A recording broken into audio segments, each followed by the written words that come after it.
paghaharap ni Manny Pacquiao at El Terrible Eric Morales. Imbis na magbakbakan, nagkainuman ang dalawa para sa isang TV commercial.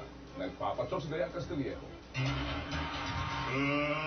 get ready to rumble!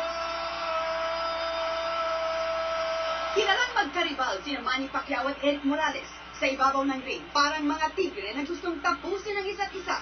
At wala pang 2 buwan matapos ang ikatlo at huli nilang pagharap. Muli silang nagtagpo sa Pilipinas, pero walang lumipad na kamao. Sa kanilang muling pagsasama, nagkikwentuhan, nagtatawanan, at pumorma sa harap ng kamera para sa shooting ng isang TV commercial. Magdamag magkasama sina Pacman at El Terrible sa isang mansyon sa Makati para sa shooting. Kasama rin ang ibang miyembro ng Team Pacquiao tulad ni Coach Freddy Roach. At mula sa Mexico, may kasama rin isang miyembro ng Team Morales, si Jorge Quesada. Paulit-ulit ang mga take ni na Pacman at El Terrible para sa mga eksena. Ang dating magkaribal, naging komportable sa isa't isa at magkaibigan na. He's a good guy, he's a good person. Only, you know, and then the fight is a business, it's a sports, and but now I'm happy and together. We're friends. Actually, boxing is a business, you know. After outside the ring, you know, we're friends. Si Pacman, sanay na sa mga shooting dahil sa dami ng endorsements.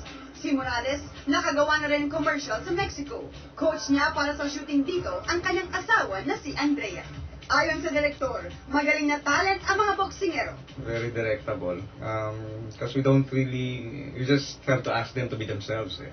Ayon kay Eric, ngayong tapos na ang bakbakan nila ni Pacman, natutuwa siya na nagsama sila bilang partner sa pag-endorso ng produkto. I just want to visit him in Mexico. When he comes, he's welcome. It's a pleasure. I told him 2 days ago he have a roosters. Really 5 roosters. Mamimiss man ng fans ang bakbakang Pacman at Morales sa ibabaw ng ring, madalas naman silang makikitang magkasama sa TV. Wala kang katulad, Manny. Dayan Castillejo, patron ng Pilipino.